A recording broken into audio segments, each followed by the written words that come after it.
Hello from COP!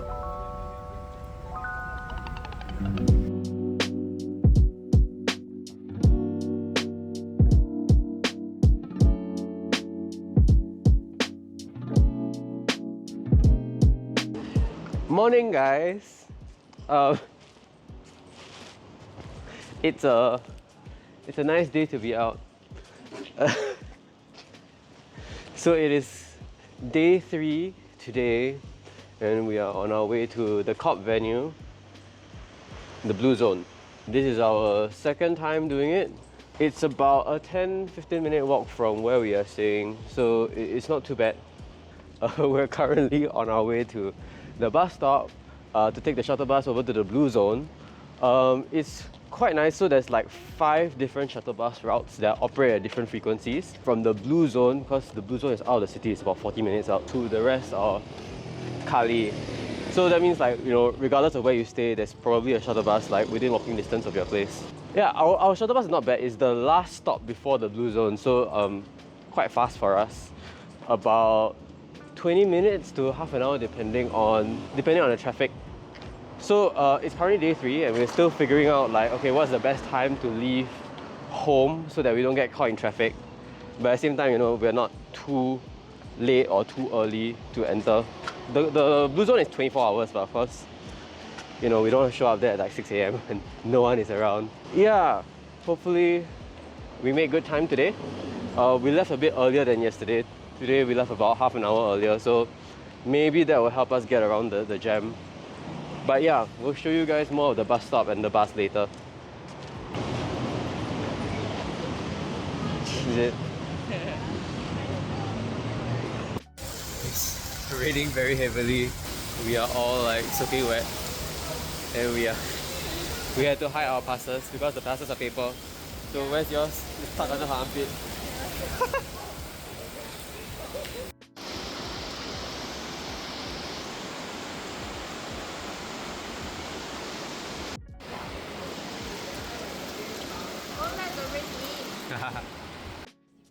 The rest of our time at COP16 was pretty much the same as the past few days, running from negotiations to side events, foraging for free food, more side events, and of course, seeing what the other youths were up to. As we spent more time there though, our day started ending later and later. Hello! Hi Nadia! Hi. It is currently 10:30 and we just ended our nighttime negotiations with the contact groups. So she's tracking Article 8J, which deals with indigenous people and local communities. I was tracking resource mobilization, which deals with funding. Yeah, the contact group negotiations are very interesting. It was my first time doing like a full thing. Yeah. And I'm not sure if I want to do it again. Okay. None of us were sure if we want to do it again. Yeah, but lucky for me, I have the option. Yeah. I don't have the option. Any final comments? Let's pray we don't die on the last day of COP. On the last day of COP, guess what? On the last day of COP, I'm on my flight to Singapore. But I sure didn't fly all the way to Cali for over 35 hours just to sit in the conference hall all day. Once it was the weekend, it was time to explore Cali. But first, breakfast.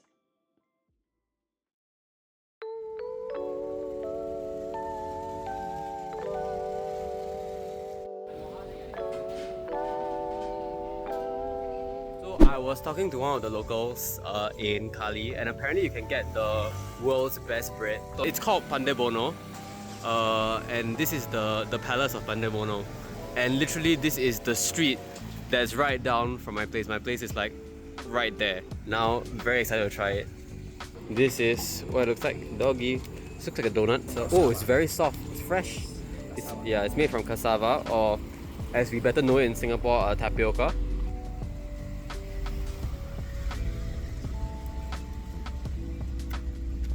Yeah, I'm buying this for breakfast every day. Very good. Fueled up, it was time to head out to the Botanic Gardens using the public bus. So we're by a roadside, we're on our way to the Botanical Gardens, and we found it's a real coffee plant. Rubiaceae has the Interpetiolar Junction. It's the coffee family. It's a coffee fruit. What was the scientific name again? Coffea arabica. Coffea arabica. Wow. Okay, that's very pretty.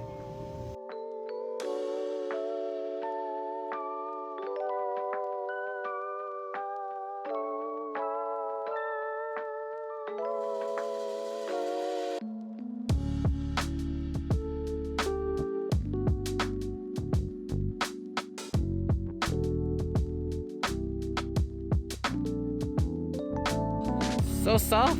I don't know why it's called curry, but you know, as an Indian person, I'm a bit offended. But you know what? It's soft, so I will forgive it.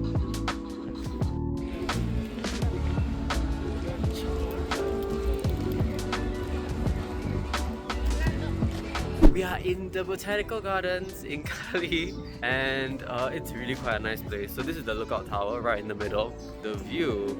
So you get a very nice view of some of the mountains that are around Cali.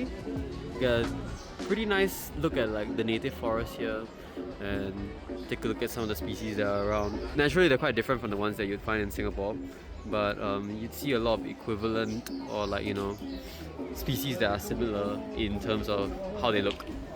On Sunday, I headed out to explore more of the town with Nadia, the delegate from Indonesia. We first went to the market to try out some of the locally grown fruit which Colombia is famous for.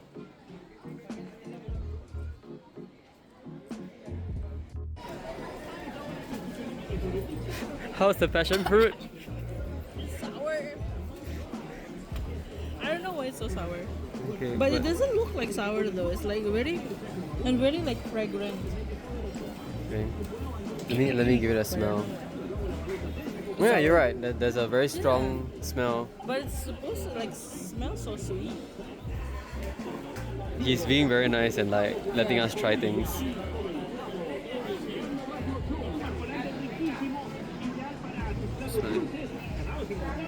Yeah, like a bit like mango-ish, no? Wow. Sour? No. It's a bit bitter. Really? It's a bit bitter, a bit sour. It's very kiwi-like. Kiwi? Wow, look at the inside. Okay, the deeper you go, the more strong the flavor is. Ooh. But it tastes different from the noodle drinks that we've had. Okay, let's swap.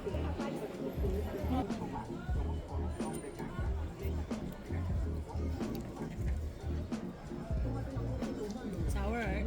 It is very Ooh, sour. I like it. Ooh, It's nice, right? it's like kiwi. So we bought the... After dinner with some instant rendang I packed from Singapore, Legit food. Yes, it's like Legit. we headed off to explore some of the nightlife that my neighborhood San Antonio is known for. We ran into an impromptu salsa session on the street hosted by the neighborhood supermarket, which is apparently a regular occurrence here, with many of the locals coming in to dance. Para ti es mi inspiración. Allá lejos canta un gallo de un sisonte. Okay, so we're currently at like a night market. Well, it's a market. And we found this like biodiversity themed store. And they make all these like really beautiful like watercolor paintings using dyes derived from like plants. So like this is a mix of this local tree, Jarumo. Jarumo, see? Jarumo and coca. Coca, yes. And this one is Only Jarumo. this is a Jarumo. Scientific name Cecropia peltata, which is a tree that we can find in Singapore. And so like naturally, I wanted to buy the original, but then they wouldn't sell it, so I got like a postcard instead. But yes, they have a lot of very nice, interesting things, very cool stuff. Yeah, these are buttons for the local biodiversity. And it's made up Yeah. from recycled cement. This is really, really pretty stuff.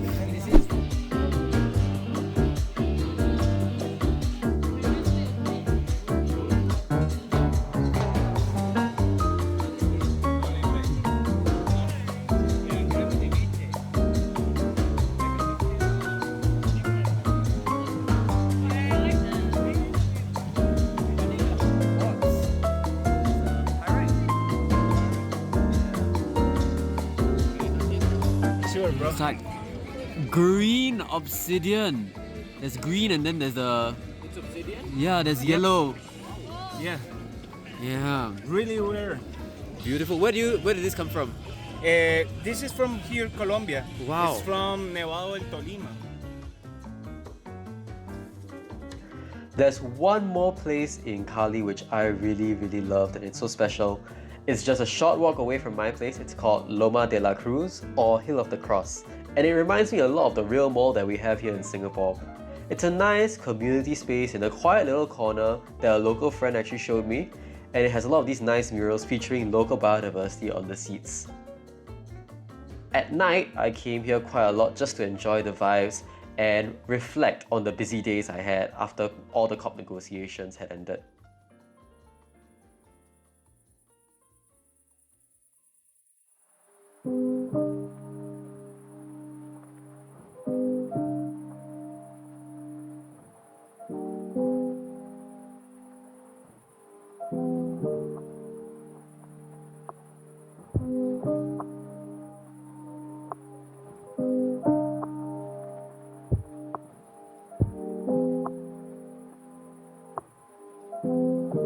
I almost feel a bit sad that I'm leaving so soon because, I feel like there's still so much to see in Cali besides, the inside of the COP venue. I think I've seen enough of that.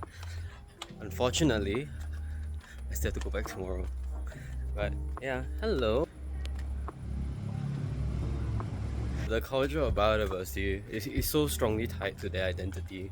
Apparently, when it was time to decide which city would host the COP, it was down to Cali, the city, and Bogota, which is the capital city of Colombia. Some of the people in Cali apparently threatened a civil war if they didn't get it because biodiversity is such a strong part of their identity. I couldn't ask for like a better location for a biodiversity COP because, we talk about how Singapore is very proud of being a city in nature and all that. And I mean, Cali has that too. In the more rural parts of town, there's definitely more greenery and you see the birds flying around and stuff like that. You compare the two as like the city in nature, and in Singapore you don't really see people integrating. Is that the right word? You don't really see nature being part or a big part of people's identity as a resident of Singapore. Like if you ask a Singaporean what is Singapore known for, biodiversity is hardly going to make the list. You'll probably just say something like food. But if you ask like a Caleno what their city is proud of, they'll tell you a lot of things like salsa, nature, all sorts of things. Pandai bono. I have one in my bag right now actually. Like, it's a problem. It's only 1,000 pesos. So I cannot help myself, but yes, I'm already at my place, so. And that's it for our COP vlog. Thanks so much for joining me on these 2 weeks in Cali. It really was an incredible experience, and I'm so grateful to have had the opportunity to attend such a high level event and to learn, not just from the policymakers and other stakeholders at the COP, but the locals too. The past few videos have been about what our day-to-day was like, but in our next and final video in our COP16 series, we'll be diving deep into some personal thoughts and reflections during our time there. Please subscribe and stay tuned for more coming your way soon.